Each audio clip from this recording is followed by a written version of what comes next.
Allô? Quel service avez-vous besoin de contacter? Le bébé. Le bébé?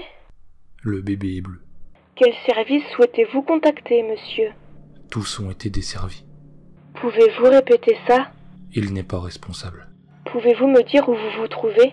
Il est dedans, là où il m'attendait. Monsieur, j'ai besoin que vous me donniez votre position actuelle. À l'intérieur. Où êtes-vous à l'intérieur? Vous avez dit que le bébé était bleu. Est-ce qu'il respire? Le pauvre petit. Si bleu. Tellement de bleu. J'ai besoin que vous vous concentriez, monsieur. Êtes-vous avec le bébé en ce moment? Il me sourit, son regard est si profond. Il n'arrêtera pas de m'observer. Monsieur, vous devez vérifier si ses voies respiratoires ne sont pas obstruées. Sur quelle partie du corps voyez-vous la coloration bleue? Le bleu l'a consumé. Je peux vous envoyer une ambulance, mais j'ai besoin de connaître votre position et l'état du bébé. Je voulais seulement le dire à quelqu'un, avant que je n'oublie ce que je m'apprête à faire. Ça ne m'aurait pas arrêté. Je devais le faire. Je suis irrité, la plaie suinte. Je peux rectifier ça. Le bébé est mon sauveur. Ils savent ce que je fais, ils n'en parleront pas. J'ai besoin que vous vous décontractiez. Est-ce qu'il y a quelqu'un avec vous pour me dire ce qu'il se passe? Juste le bébé. Le petit bébé tout bleu. Bébé bleu est en bas, et profondément. Ce sourire, il me donne le vertige. Dites-moi où vous êtes, monsieur. J'ai besoin que vous vous concentriez. Je suis finalement à la maison. La maison au milieu des arbres, au pied de la colline de Nest Point. Je veux que vous voyiez le bébé. Il a un si large sourire. Il doit avoir faim, mais il est entièrement bleu maintenant. Avec quoi je peux le nourrir? Nest Point. Nest Point. Nest Point? Monsieur, il n'y a pas de réseau dans cette zone. Vous appelez d'un téléphone mobile. Où vous situez-vous exactement à Nest Point? Tout s'est réchauffé à présent. Le ciel nocturne projette une si jolie réflexion bleutée sur la surface de l'étang. Je peux voir mon reflet, aussi clair que du cristal. Du cristal étincelant et brillant. Le bébé est dans l'étang? Est-ce que c'est pour ça qu'il est bleu? Est-ce que le bébé bouge? Pourquoi le bébé est dans l'eau? Monsieur, j'ai besoin que vous m'expliquiez très précisément ce qu'il se passe. Les interférences ont l'air d'empirer. Il n'y a rien de plus énervant que la famille. Monsieur? Monsieur? Quel était ce bruit? Est-ce que le bébé pleure? Les interférences rendent la communication difficile. Rien de plus énervant que la famille.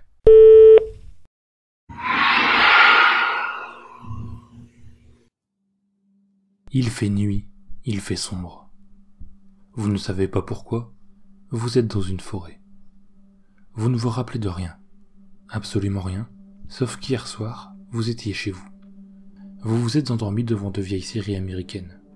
Vous étiez à Paris, loin de la moindre forêt. Mais apparemment, vous n'en étiez pas assez loin. Vous êtes dans une de ces forêts terrifiantes, une forêt sombre et lugubre. Vous ne reconnaissez pas ce lieu. Vous regardez à droite, vous ne voyez que des arbres. Vous regardez à gauche, des arbres toujours. Vous sentez un petit courant d'air frais qui vous fait frissonner. Vous serrez votre veste contre vous et sentez quelque chose de dur dans votre poche. Vous sortez votre portable, Dieu soit loué. Vous essayez d'appeler quelqu'un, mais vous n'avez pas de réseau et vous vous mettez à marcher droit devant vous, éclairé par la lumière de votre téléphone. Une petite lumière, certes, mais elle est tellement réconfortante. Tout en marchant, vous entendez des bruits suspects, comme des brindilles qui craquent, des feuilles qui se font écraser. Vous vous arrêtez de marcher de temps en temps pour voir si c'est vous qui faisiez ces bruits. Vous n'entendez plus rien. La forêt est silencieuse, trop silencieuse même. Il n'y a pas d'oiseaux. Il y a un petit courant d'air, mais pas le bruit des feuilles qui remuent. Vous commencez franchement à avoir peur. Vous ne savez pas pourquoi, vous vous mettez à courir, à pleurer. Vous sentez que vous n'êtes pas seul. Vous courez droit devant vous, manquez de trébucher plusieurs fois. Vous ne vous arrêtez plus, et au loin, vous voyez une lueur d'espoir. Vous vous arrêtez hors d'haleine. Vous séchez vos larmes, vous vous mettez à remercier le bon Dieu de vous aider. Vous vous dirigez d'un pas sûr vers cette lueur. Vous entendez de multiples craquements derrière vous, mais vous ne voyez personne en vous retournant. Vous vous hâtez vers cette lueur, c'est une maison. Enfin, une petite maisonnette. Elle n'a qu'une fenêtre d'où sort la lumière. Vous cherchez la porte, vous faites le tour de la maison. Vous n'en trouvez pas, et vous revenez vers la fenêtre. Vous regardez à l'intérieur, vous voyez une table et une bougie. D'autres craquements, plus forts cette fois, semblent se diriger vers vous. Vous brisez la fenêtre, vous entrez dans la maison et vous vous blottissez contre le mur en face. Vous gardez la seule ouverture, la fenêtre dans votre champ de vision. Malheureusement, la bougie s'éteint. Vous vous mettez à pleurer, à crier, et vous vous rappelez soudain de votre portable. Vous le sortez le plus vite possible et le pointez vers la fenêtre. Tout va bien, il n'y a rien dans la maison. Vous vous calmez, vous respirez. Votre portable n'a plus de batterie. Vous êtes encore dans le noir, mais vos yeux s'y sont habitués. Vous ne quittez pas la fenêtre des yeux. Les bruits dehors se font plus forts, puis se calment. Votre respiration s'apaise. Vous soupirez, vous êtes enfin en sécurité. Rien ne vous arrivera plus désormais. Vous êtes en sécurité, vous êtes seul. Du moins, c'est ce que vous pensez. Vous entendez une petite voix qui vous murmure à l'oreille. « Bienvenue, jeune homme. On va bien s'amuser, toi et moi. » Une larme coule sur votre visage. C'est la dernière chose qui arrivera avant votre mort. 2 jours plus tard, un couple de randonneurs se trouve un cadavre accroché entre 2 arbres par ses propres tripes. On lui a apparemment retiré toute sa peau, si bien qu'on ne voit que des muscles et de la chair. Il y a un petit papier dans la main. Bienvenue dans l'antre de l'écorcheur.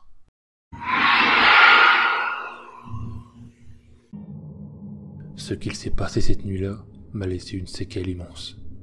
Un souvenir impossible à oublier.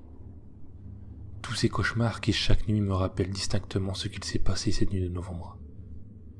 Les docteurs m'ont dit que parler de cette histoire me permettrait de calmer mes cauchemars. C'est pour cela que je vous en parle maintenant, à la fois comme guérison, mais aussi comme avertissement. Pour vous. Il y a 4 ans de cela, j'avais trouvé dans le quartier de Montmartre à Paris un petit loft sous les toits. L'endroit avait été chaleureux, et j'y étais à l'étroit, mais je m'y sentais bien. De plus, il y avait de la place pour accueillir mon enfant, Jérémy. Sa mère nous avait quittés lors d'une fausse couche. J'ai donc décidé de déménager à une vingtaine de kilomètres de chez nous pour oublier ce douloureux passé. Le jour de l'emménagement arriva. Je n'arrêtais pas de répéter à Jérémy « Ce soir, on dort dans notre nouvelle maison ». Le quartier de Montmartre était des plus sympathiques. Ses terrasses de café, ses peintres et puis ses artistes de rue. Un en particulier attira mon attention. Il proposait de raser les hommes qui le souhaitaient à l'ancienne. Vous savez, avec ses rasoirs dépliants. Une foule immense entourait celui qui se surnommait Razor Jim. Avec Jérémy, nous nous arrêtâmes un moment afin de pouvoir admirer les œuvres que ce prodige de rasoir faisait. L'une de ses pancartes précisait qu'il était dans la capacité de raser d'un trait doux et au plus près de la peau en moins de 2 minutes. Un courageux se proposa enfin, la barbe broussailleuse. Il s'assit sur le fauteuil. C'est alors que Jim commença son travail. Et en effet, en moins d'1 minute 30, il avait entièrement rasé cet homme. Tout le monde autour de lui applaudit, et même moi, je m'en cachais pas. Mais alors qu'il faisait ses révérences, il leva la tête dans ma direction, et laissa graver au fond de mon cœur un regard et un sourire aussi glacial que le vent qui commençait à souffler. Et j'ai eu même l'impression qu'il s'était mis à rire sournoisement, sarcastiquement, alors que je lui tournais le dos pour rentrer dans mon nouveau chez moi. À partir de ce moment, j'avais comme l'impression que tout allait basculer. 2 jours après que nous nous soyons installés, des phénomènes étranges débutèrent. Jérémy me disait qu'il voyait, lorsqu'il s'endormait dans sa chambre, un monsieur penché au-dessus de son lit, qui le regardait. Pour moi, ce n'était qu'un mauvais rêve et rien de plus, bien qu'il était vrai que moi-même, je ressentais comme une personne dans mon dos. Pour rassurer, je nous répétais à Jérémy et à moi que ce n'est que maman qui veille sur nous. Il en était moins convaincu que moi. Chaque matin, j'ouvrais les volets, et chaque matin, en bas de chez nous, je le voyais, Razor Jim, assis dans son fauteuil de cuir délabré, attendant qu'un client vienne se faire couper les poils. Mais chaque matin, il était là, à me regarder le sourire aux lèvres, ouvrant et fermant son rasoir d'argent, jouant avec. Mais je ne faisais que l'ignorer. Du moins, je tentais. Et chaque matin, Jérémie continuait de me parler de la personne qu'il voyait dans sa chambre. Mais il ne semblait pas vraiment en avoir peur. Il me disait qu'il lui chantait une berceuse pour l'endormir. Et moi, comme un con, je pensais que ce n'était qu'un rêve. Mais une nuit, je fus réveillé par un souffle d'air froid. Je regardais la chaudière, elle ne s'était pas arrêtée. Puis j'entendis des pleurs venant de la chambre de Jérémie. Je m'y précipitai, tenant mon peignoir le plus fermé possible, et j'ouvris la porte. La fenêtre était grande ouverte, et les rideaux nageaient dans l'air comme deux ombres envoûtantes. Je pris Jérémie dans mes bras, fermai les volets puis la fenêtre, et c'est là que la peur m'envahit. Je vis dans le reflet de la vitre, comme deux yeux brillants dans l'armoire derrière moi. Je me retournai brusquement. Il n'y avait rien. Rien, oui, mais quelque chose avait ouvert les volets et la fenêtre. Le reste de la nuit, Jérémie dormit avec moi. Le lendemain matin fut semblable aux autres matins. Razor Jim me souriait de toutes ses dents, et son regard à nouveau me transperçait l'esprit. Puis, après avoir pris mon déjeuner, toujours marqué par la nuit dernière, je partis à la recherche dans les derniers cartons de deux babyphones. Ils allaient me permettre d'écouter tout ce qu'il se passait dans la chambre de Jérémie. Je fis un essai assez concluant. J'entendais Jérémie jouer avec ses jouets. Enfin vint la nuit. Une nuit glaciale, comme d'habitude pour un mois de novembre. La lune haute dans le ciel illuminait Paris d'une clarté éblouissante.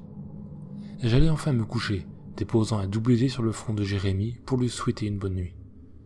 Je vérifiai une dernière fois que la fenêtre de la chambre de Jérémie était bien close, puis je m'en allai dans ma chambre, n'oubliant pas d'allumer le babyphone.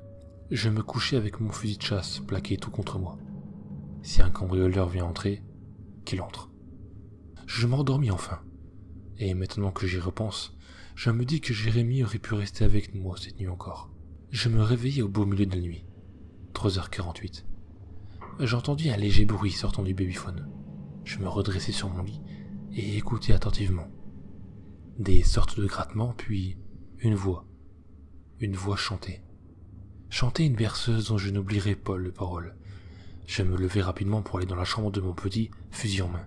Le babyphone avait été éteint, et je tentais à mon plus grand désarroi de gagner la chambre de mon fils. Mais sans la lumière, que je ne voulais pas encore allumer, je me cognai contre la porte et les murs. Désorienté, paniqué, avançant en tâtons.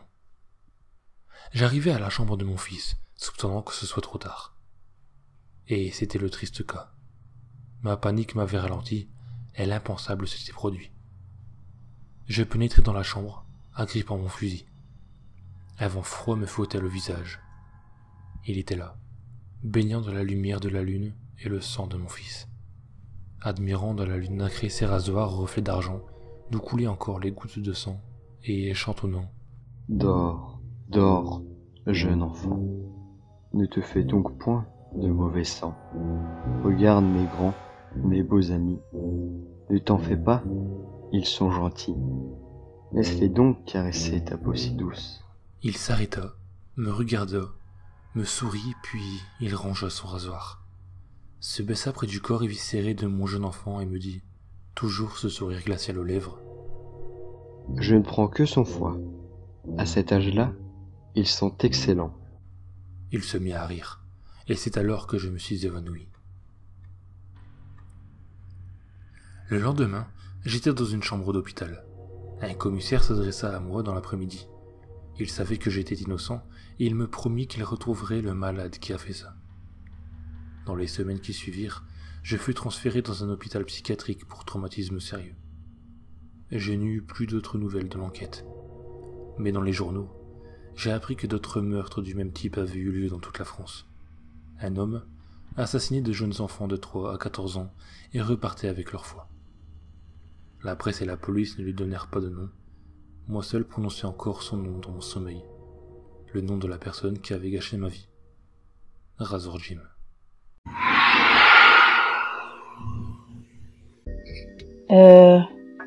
Ouais. Ok. Allô? Allô? On se sent encore plus stupide quand on parle tout seul. Mais bon. Ok. C'est moi. Pour faire un test de mon nouvel enregistreur. Je vérifie que ce petit bijou fonctionne bien. Vu qu'il est neuf. Et vu comment celui d'avant a terminé sa vie, il a intérêt à tenir le coup, celui-là.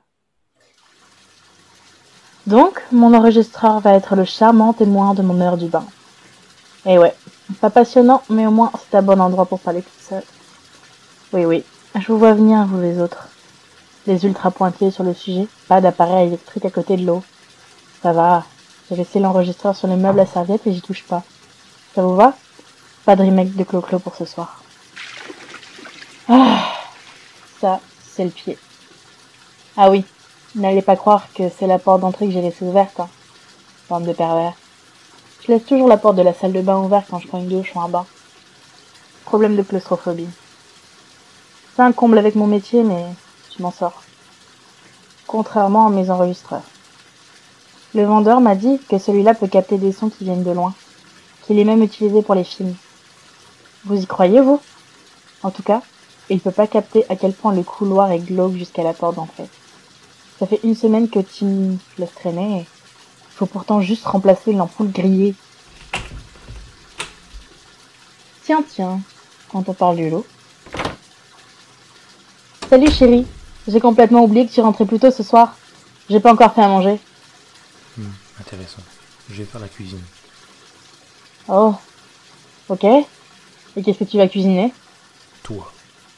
Eh ben, je sais pas ce qu'il va faire dans la cuisine, mais je vous annonce que ce qui va suivre s'adresse uniquement à une audience mature.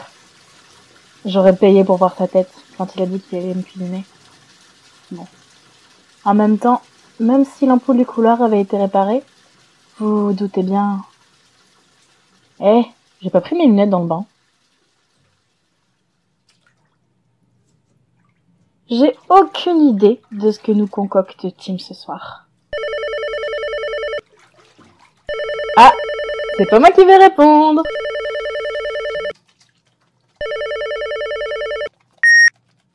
Lola, c'est moi. C'était pour te prévenir que je rentrais pas tout de suite, je suis au commissariat là. Un type m'a volé mon sac dans le train, j'avais tout à l'intérieur. Punaise. Bref, je fais la déclaration et j'arrive. Mais ça risque d'être long, alors ne m'attends pas pour manger. À tout à l'heure et ne t'inquiète pas pour moi.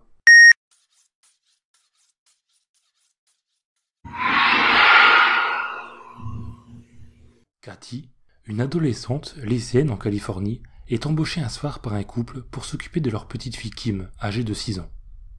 Les 2 parents souhaitaient passer cette soirée d'Halloween en tête-à-tête, loin des cris et des costumes des enfants qui passeraient éventuellement réclamer des friandises. Qu'à cela ne tienne, même si cela signifiait ne pas être avec ses amis en cette nuit très spéciale, s'occuper d'une enfant ne la dérangeait pas.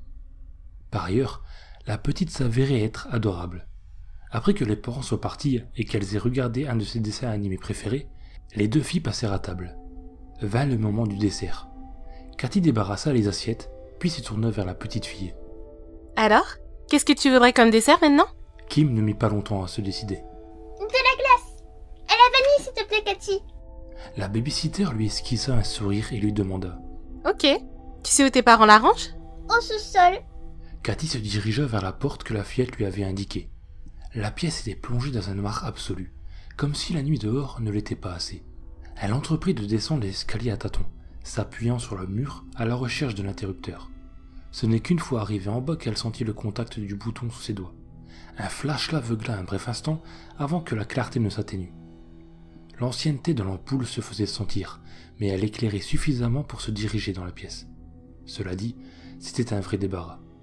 Cathy tomba sur le congélateur, plongea sa main au milieu de différents produits et en sortit le pot de crème glacée. Au moment de quitter les lieux, elle remarqua quelque chose sur sa droite. Une fenêtre donnait une vue sur le jardin, faiblement éclairée par la lueur d'un réverbère. Une silhouette se tenait au centre, immobile. Elle fixait la direction du réverbère, faisant dos à la fenêtre. Mais Cathy devina la silhouette d'une fille aux longs cheveux blonds, portant quelque chose sur son visage. Bien que surprise, elle ne prêta pas plus de temps à ce détail. Les enfants déguisés remplissaient les rues ce soir après tout.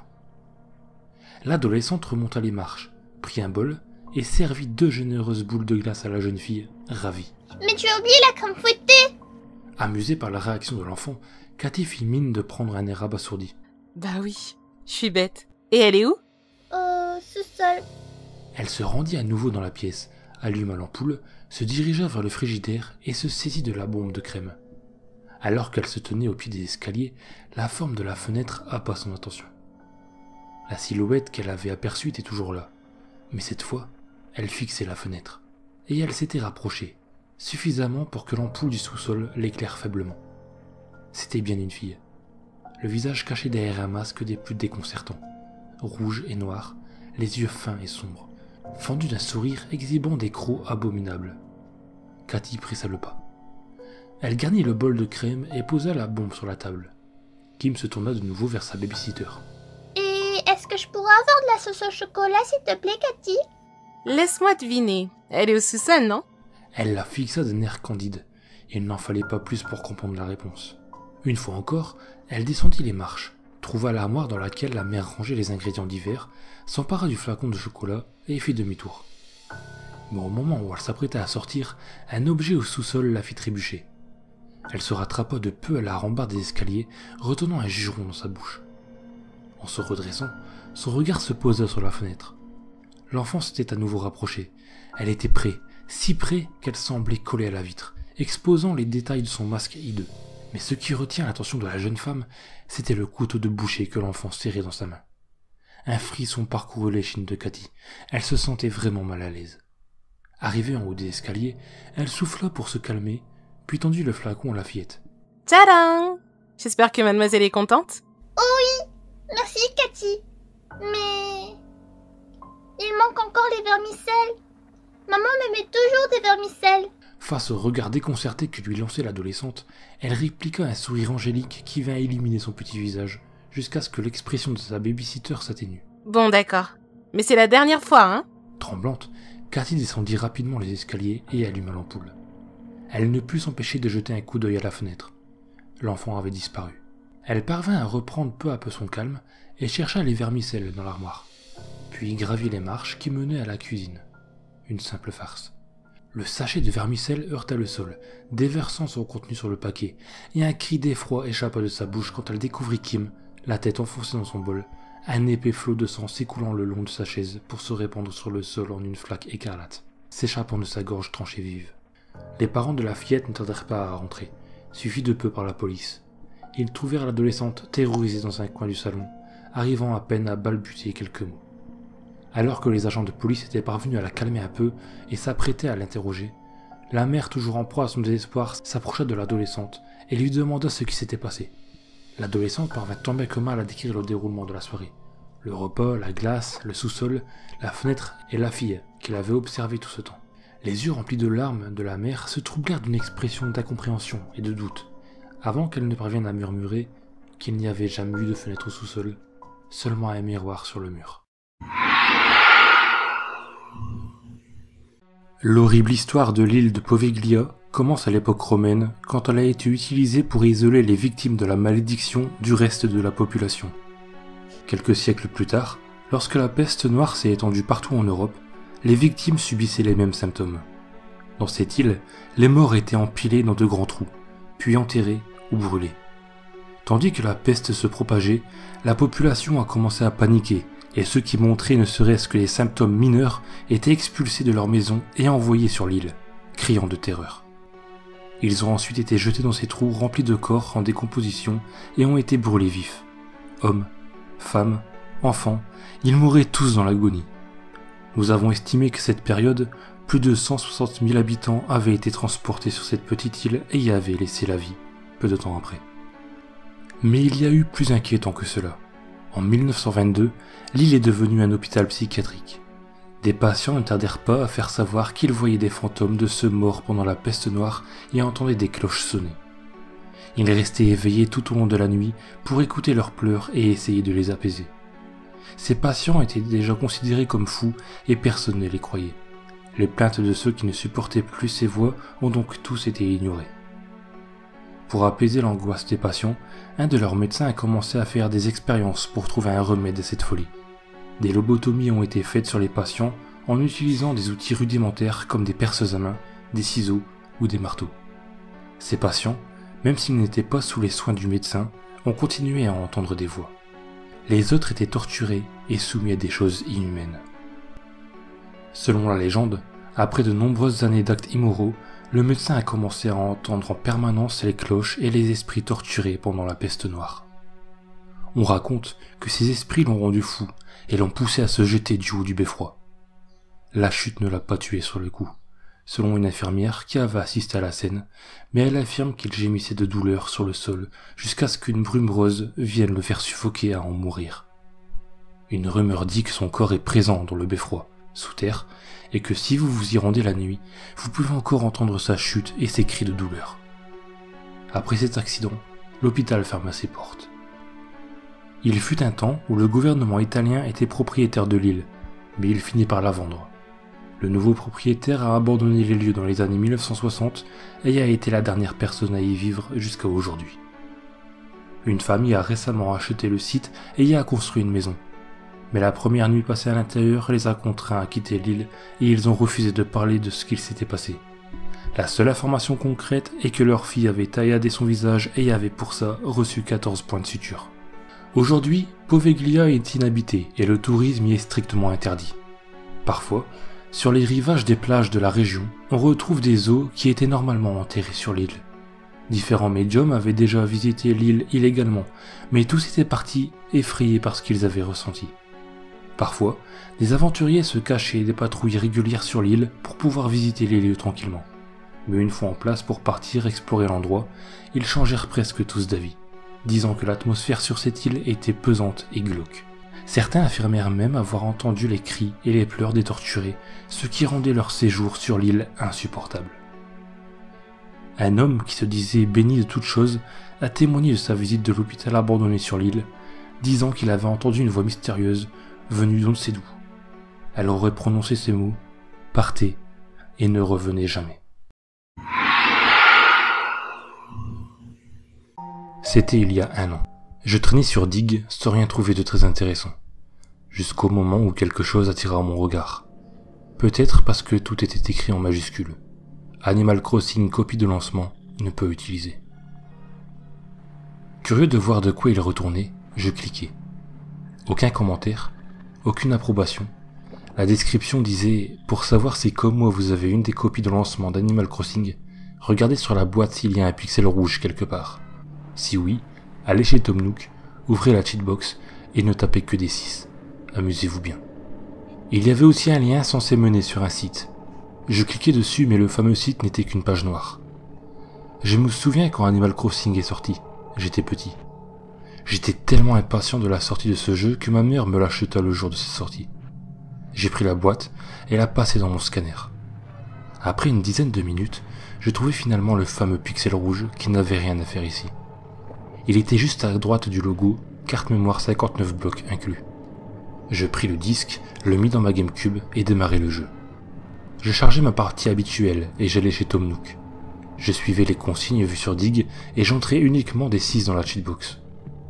Le jeu frisa pendant 5 secondes, puis un cri perçant se joua. Le texte de Tom Nook était incohérent, comme si quelqu'un avait tapé sur son clavier au hasard. Les yeux de Tom Nook étaient entièrement noirs et tellement grands qu'ils dépassaient de son visage. Tout cela ne dura qu'1 ou 2 secondes, puis la GameCube redémarra. Sans passer par le menu habituel de la GameCube, j'arrivais directement sur l'écran titre du jeu, mais sans aucun logo d'aucune marque. Le logo Animal Crossing lui-même avait disparu et aucune musique ne se jouait. À la seconde où j'appuyais sur Start pour démarrer le jeu, je fus téléporté à la sortie de la boutique de Tom Nook. Il y avait de l'orage, mais il ne semblait pas normal. C'était comme s'il y avait un ouragan ou une tornade. La musique était à peine audible tant le son de la tempête était fort.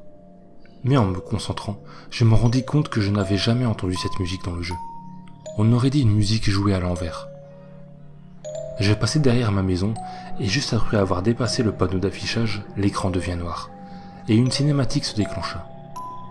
Ce qui était définitivement étrange, car le jeu ne possédait aucune cinématique. Il y avait Tom Nook, les yeux toujours immenses et vides, s'adressant aux autres habitants de la ville, tous rassemblés devant lui. Dans sa boîte de dialogue, il était juste écrit « Il arrive, partez ». La musique était de plus en plus forte, et au moment où elle commença à saturer, la GameCube redémarra à nouveau. Encore une fois, je fus téléporté devant la boutique de Tom Nook, en évitant cette fois l'écran titre, sans titre, Je me mis à marcher, mais aucune animation ne se joua pour mon personnage. Il avançait sans bouger, en lévitation au-dessus du sol. Tout dans ma ville était parti. Les maisons, les arbres, les rivières. La seule chose qui restait était la boutique Tom Nook. Je rentrai donc à l'intérieur. Elle était vide. Il y avait juste Tom Nook qui pleurait dans un coin. Le son de ses pleurs, on aurait dit qu'il avait été enregistré avec un téléphone portable. Il n'y avait aucune autre musique, juste les pleurs de Nook et un son très étrange. Un peu ce son que l'on entend lorsqu'on presse le bouton handicap sur un captcha. Je m'approchai de Tom Nook et sa boîte de dialogue apparut. Pourquoi ? Fut la seule chose qu'il me dit avant que la boîte de dialogue ne disparaisse. Je ne pouvais plus bouger mon personnage. J'essayais plusieurs manettes, mais rien ne marchait. Puis mon personnage se mit à bouger seul. Il sortit du magasin et s'envola dans le ciel. Je ne pouvais toujours pas le bouger. Au bout d'une trentaine de secondes, une image apparut à l'écran. C'était étrange, et à vrai dire, je n'arrive toujours pas à définir ce que c'est. J'en pris une photo avec mon portable, puis il y a eu une coupure de courant. Je n'ai pas eu d'électricité pendant une semaine. Je demandai à mes voisins et ils me répondirent que non, chez eux, il n'y avait aucune coupure. Le courant est revenu il y a 1 heure. Je ne voulais pas, mais pourtant, une raison me poussa à rallumer ma GameCube encore une fois. À peine j'ai allumé que l'image s'afficha directement, la même image qu'une semaine auparavant. Il n'y avait même pas le logo de la GameCube avec la petite animation. Non, directement cette image. J'ai beau mettre le CD dans ma Wii ou sur la GameCube de mes voisins, cette image s'affichait encore et toujours. L'entrée sur Dig avait disparu. Je remontais alors dans mon historique. Le site que j'avais visité l'autre jour n'était plus qu'une page noire.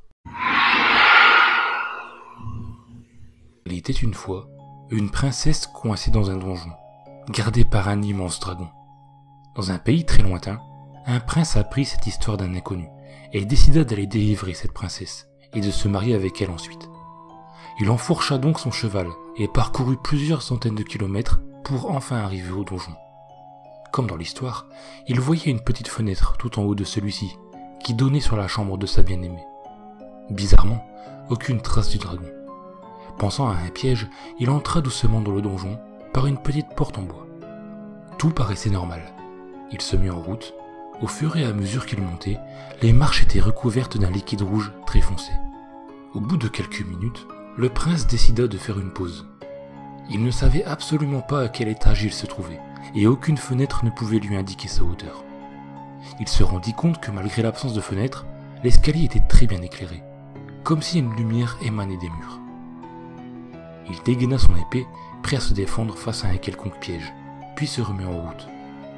Une dizaine de minutes plus tard, et une centaine de litres de sang piétiné, il arriva enfin à la porte de la chambre de sa bien-aimée. Seulement, il hésitait à ouvrir. Une atmosphère sombre régnait dans le couloir, et il se demandait pourquoi autant de sang coulait de dessous la porte. Après quelques secondes de réflexion, il posa doucement la main sur la poignée et poussa la porte. Ce qu'il vit dépassait tous ses plus sombres cauchemars. La chambre était d'un rose chair très foncé. Des boyaux la traversaient de part et d'autre. Le sol était recouvert de sang, plus ou moins frais.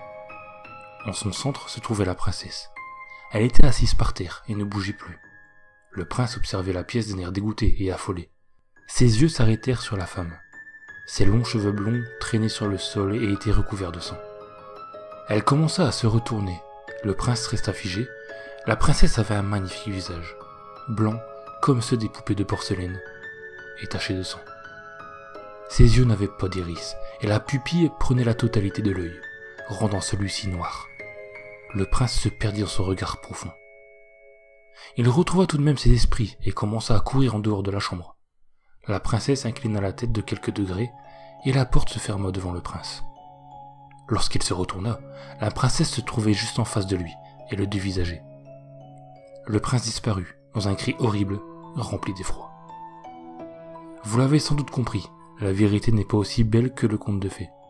En réalité, le dragon était mort depuis bien longtemps, étripé par la belle.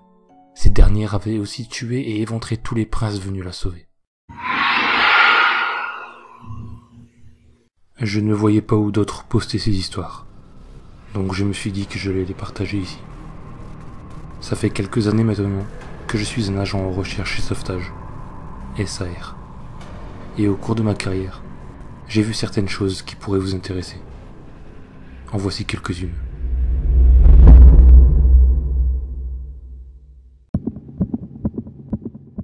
J'arrive assez bien à retrouver les personnes disparues.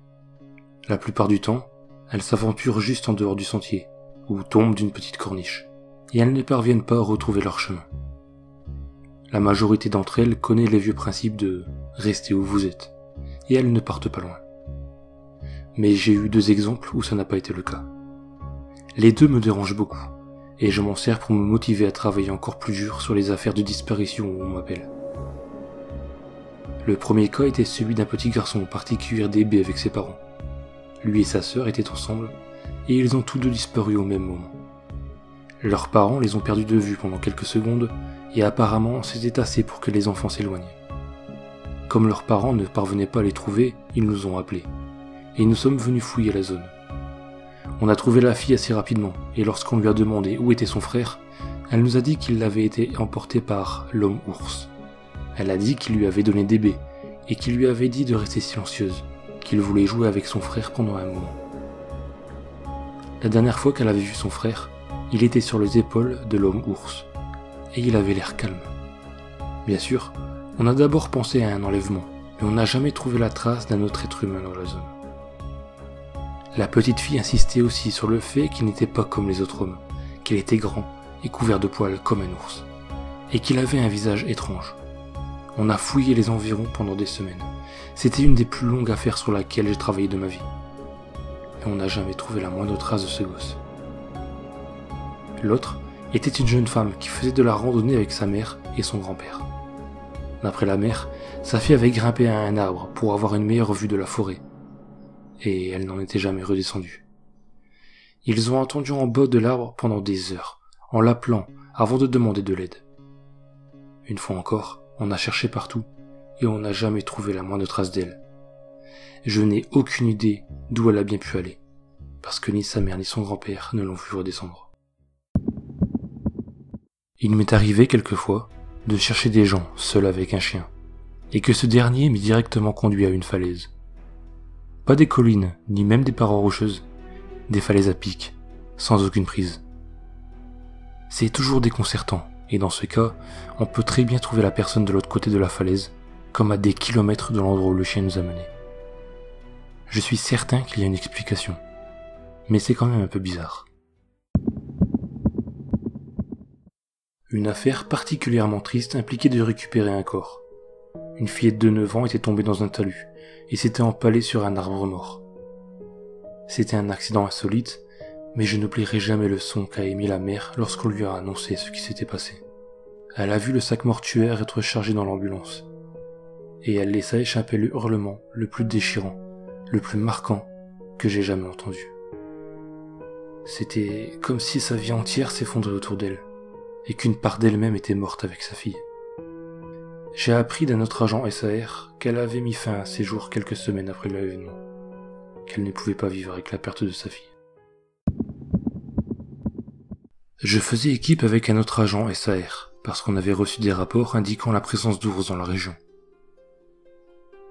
On était à la recherche d'un type qui était parti faire de l'escalade et qui n'était pas revenu à l'heure prévue. On s'est retrouvé à devoir nous-mêmes sérieusement escalader pour atteindre sa position présupposée. On l'a trouvé piégé dans une petite crevasse, avec une jambe cassée. Ce n'était pas beau à voir. Il était resté là pendant presque 2 jours, et sa jambe était très manifestement infectée. On a été capable de le mettre dans un hélicoptère, et l'un des médecins m'a dit qu'il était totalement inconsolable.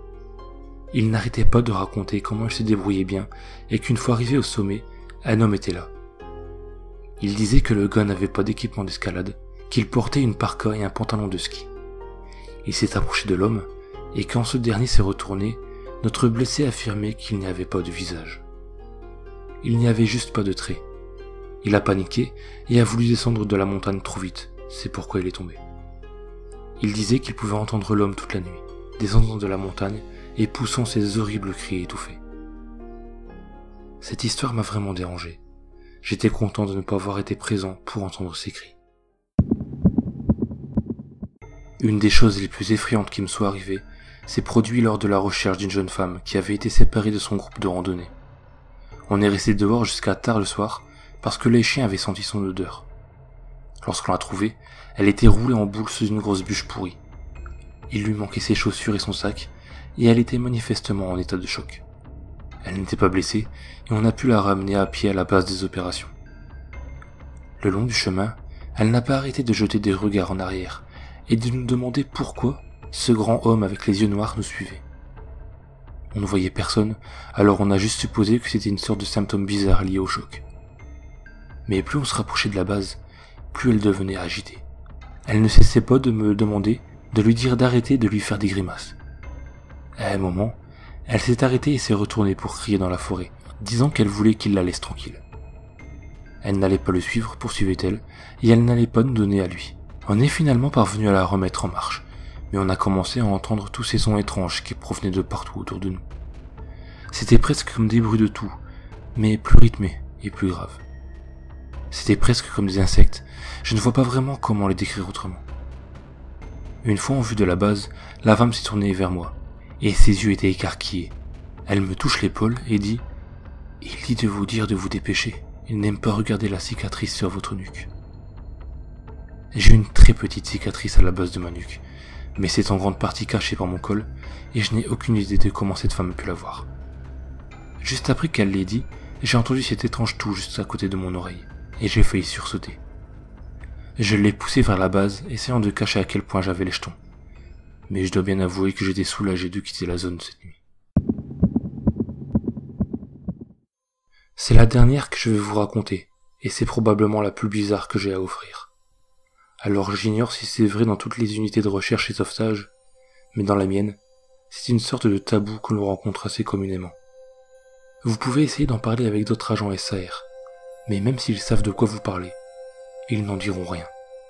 Nos supérieurs nous sont ordonnés de ne pas en parler. Et maintenant, on s'y est tellement habitué que ça ne paraît même plus bizarre. Dans à peu près toutes les affaires où on est appelé, au plus profond de la forêt, j'entends par là 30-40 miles, à un moment ou à un autre, on trouve des escaliers au milieu des bois. C'est presque comme si vous preniez les escaliers de votre maison, que vous les découpez et que vous les mettiez dans la forêt. J'ai demandé de quoi il s'agissait la première fois que j'en ai vu, et l'autre agent m'a juste dit de ne pas m'en inquiéter, que c'était normal. Tous ceux à qui j'ai posé la question avaient la même réponse. Je voulais aller les inspecter, mais on m'a dit avec beaucoup de conviction que je ferais mieux de ne jamais m'en approcher. Maintenant, je me contente de les ignorer quand j'en rencontre, parce que ça arrive si souvent.